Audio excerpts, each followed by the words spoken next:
Thank you for watching, liking, commenting, sharing, and subscribing right now. How do you discover new music? And don't sit there and tell me, I only like the music that I like. I don't like anything else. Because it's not true. I mean, you can't just stop at some point in your life and say, I'm done. I don't want to listen to any more new music. That's crazy. One of the reasons why I love Pandora is I could give it an artist or a specific song by an artist or a genre and then listen to music that is similar. And it figures it out automatically. The Music Genome Project. Love it. Love it. Thank you, Tom. Appreciate Pandora. I also have other accounts. I've used Groove Shark before. They've kind of got a similar type of feature where they'll help you discover similar music. It's not as good as Pandora's, but still, it's nice to discover new music. Got a email here from TJ. He goes by TJ Backstage on geeks.pirillo.com and in the chat room. He says he's a traditional blues guitar harmonica player. He said, I stopped gigging last year, but now I'm listening to music every spare moment of my life. So I thought I'd share with you my top 5 list of ways to find new music to share with YouTube and the folks in the chat room right here at live.pirillo.com. Number 1, find out some of the influences of the musicians you already like. Today, it's extremely easy to go online and find a quick biography of the musicians you like. Typically, these short bios will include the artist's influences of related artists. Check these artists out. You may really enjoy their music because of how similar their music is to the musicians you already like. So, go to the source. Who do your favorite artists like? Makes sense. Number 2, listen to lots of music on the radio, satellite, FM, Last FM, Pandora, etc. It doesn't matter. I can't count the number of times I found a song or artist I liked on the radio and wrote their name down to reference later. You never know. You may find something you really like. It's always handy to keep a pencil and pad of paper nearby. Of course, there's also Madomi or Shazam, specifically on the iPhone. Great little apps to use to help identify songs. I know when I play music back on the stream, people are always asking, whoa, what's that music? I want to listen to it. I want to listen to it. Happens often. Number 3, get out and listen to local musicians. We musicians love all the followers we can get. There's always a chance you'll like somebody who lives or plays in your area. Getting out and listening to local musicians is always fun, and they love your support. Number 4, join music-related forums. People out there are always talking about music, and if people are talking about certain musicians they like, you just might like those musicians too. It's always worth checking out musicians you haven't really listened to before. No preconceived notions. That was my little addition. Don't think that you're not going to like an artist based on its name. Number 5, trade music with others. I remember when I used to trade CDs with a good friend of mine. Just one summer, I was exposed to so much music I never even heard of, and I'm sure the same thing happened to my friend.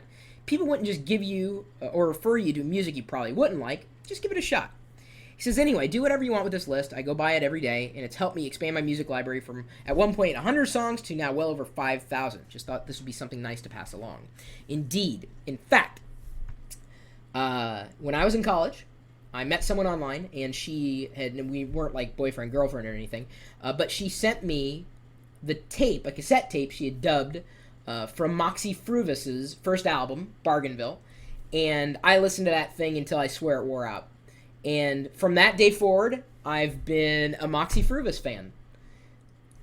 If anybody knows of Moxie Früvous, I'd be surprised. They're kind of obscure, relatively obscure. If you're a Canadian, you've likely heard of Moxie Früvous. But I only discovered them because someone sent me a tape. And I went out and I bought as much as I could of Moxie Früvous. So that tape turned into sales for them. Guaranteed. It's just the way it works. I'm one of those crazy people who still likes to buy music if I want to support the artist. I'm also one who supports services like Rhapsody or Microsoft's own Zune Pass. I'm more of an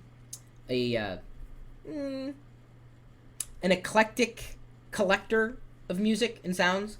I'd rather not buy music a la carte. I think that's not necessarily a waste of money, but I want to consume music as I want to consume it. You know, I don't want to own the music. I just want to rent it. And if I'm going to rent it, I mean, you can never own the music. You're renting it anyway. You're just granting a license for a computer or a device or whatever if you're doing it legitimately. But I'd just rather rent it, honestly, because then if someone sends me a link to something, say, hey, listen to this band. If I like them, I can listen to more of them, pull them up in Rhapsody, and I'm good to go. Just runs right there in my web browser, no software to install. That's just the way I like it. So, my question to you is, how do you, again, discover new music? if it wasn't any of these tips, again, passed along by our friend TJ Backstage, as he's known, in the chat room, as well as on our community of geeks, geeks.pirillo.com. My email address, in case you have other tips to pass along related to anything, especially in the digital realm. Oh, thank you. Yes, when people key it into the actual chat room, it helps. Because instead of seeing chris@pirillo.com, you can see it right there on the screen. Nice, huh? Yeah, we got the geeks.pirillo.com, we got chris.pirillo.com, that's my blog, and then the live video feed. And sometimes, yes, I'm playing music, specifically from indie artists, people who want to be discovered. Sometimes I've got the microphone on mute, as it has been for the past couple days. You'll have to pardon me, but this is just the way it is right now. Can't tell you why. But you're more than welcome to stop by. The chat room is always open. The video feed is always going, so long as there's not a power failure. Hope that's not going to happen anytime soon. Boy, what would I do without internet access? Because then I couldn't get to the music that I want to listen to. Ah! Don't ask me what that was. Never really know what's going to happen here, but we're typically talking tech 24 hours a day, 7 days a week at live.pirillo.com. We'll see you later.